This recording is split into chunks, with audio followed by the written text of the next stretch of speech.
Deer listener, যারা আজকে আমাকে শুনছেন দেখছেন, এই ভিডিওটা শুধুমাত্র তাদের জন্য যারা ইলেকট্রিক্যাল সার্কিট নিয়ে কাজ করতে চান, কন্ট্রোলিং করতে চান, মোটর কন্ট্রোলিং করতে চান।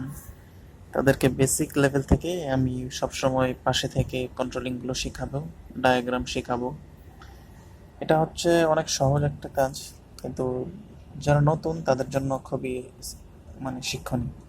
দেখেন, এটা একটা ডবল স্টার্টার সার্কিট আমি আঁকছি, কন্ট্রোলিং সার্কিট। এই যে দেখেন, এটা লাইন, লাইন পয়েন্ট মানে যে কোনো একটা ফেজ লাইনের একটা প্রান্ত থেকে এই তারের মাধ্যমে আমি টপ সুইচের একটা মাথায় দিলাম, আর একটা মাথা থেকে সোজা অন সুইচের আরেকটা মাথায় দিলাম, অন সুইচের আরেকটা মাথা থেকে সোজা কয়েলে দিলাম। এখন অন সুইচের যেই প্রান্ত অফ সুইচ থেকে আসছে সেই প্রান্ত থেকে বা এর মাঝখান থেকে ম্যাগনেটিক কন্ডাক্টরের এনও ঘুরিয়ে কয়েল পর্যন্ত শর্ট দিব। এটা একবার দেখলেই, ভালোভাবে দেখলে, তাকালে বুঝতে পারবেন, খুবই সহজ। আর একটা কয়েল থাকবে ম্যাগনেটিক কন্ডাক্টরে, এটা নিউট্রালের সঙ্গে সংযুক্ত হবে।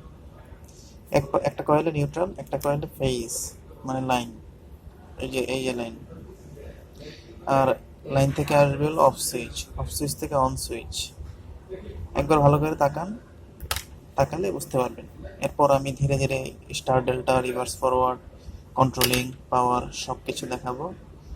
আপনারা দয়া করে আমার সঙ্গে থাকবেন, আর আমি যা যা নতুন শিখবো সব কিছু আপডেট করে দিব।